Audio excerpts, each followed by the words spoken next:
বন্ধুরা, আমি আজকে একটা নতুন রেসিপি করছি। পাঁচমিশালি সবজি বলতে পারেন, আর ভোগের লাবড়াও বলতে পারেন, আর পেঁয়াজ রসুন ছাড়া নিরামিষ তরকারিও বলতে পারেন। তার জন্য আমি কড়াতে তেল দিয়েছি, এর মধ্যে পাঁচফোড়ন দিলাম, তেজপাতা দিলাম, দুটো শুকনো লঙ্কা দিলাম, 8-9টা কাঁচা লঙ্কা দিয়ে দিলাম। ফোড়নগুলো হয়ে গেছে, সেন্ট বেরিয়ে গেছে। এর মধ্যে আমি বেশ করা আদা দিয়ে দিলাম।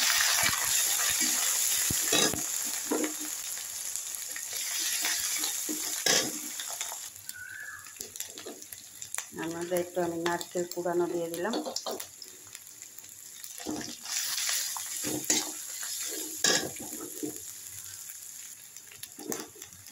এর মধ্যে আমি 1 চামচ হিং দিয়ে দিলাম।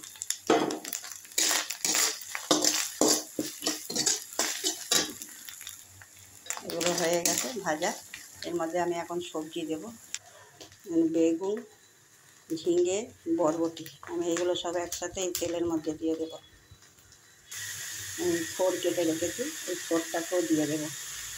এই সবজিগুলো সব মিশিয়ে নিয়েছি। এর মধ্যে এসে আমি 1 চামচ জিরের গুঁড়ো, 4 চামচে 1 চামচ ধনের গুঁড়ো, 1 চামচ লঙ্কার গুঁড়ো, 1 চামচ হলুদের গুঁড়ো আমি এর মধ্যে দিয়ে দেবো।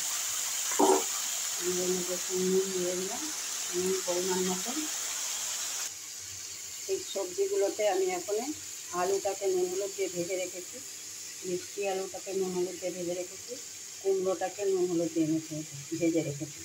এখন এইটা আমি ওই সবজির মধ্যে দিয়ে দেবো। সবজির মধ্যে দিয়ে দিলাম। এর আমি 2 চামচ, 4 চামচের 2 চামচ চিনি দিলাম। একটু মিষ্টি মিষ্টি খেতে ভালো লাগবে, আর যতটা পরিমাণ মিষ্টি দরকার দেবে।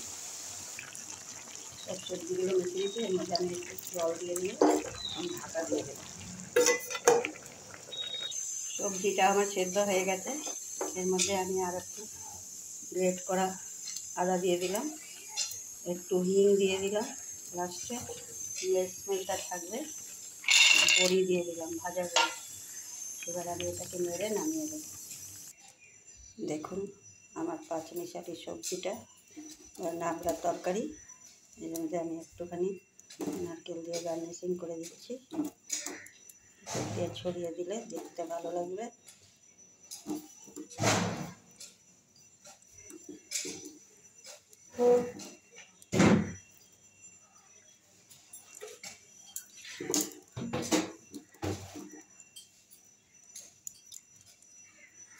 হয়ে গেছে পুরোপুরি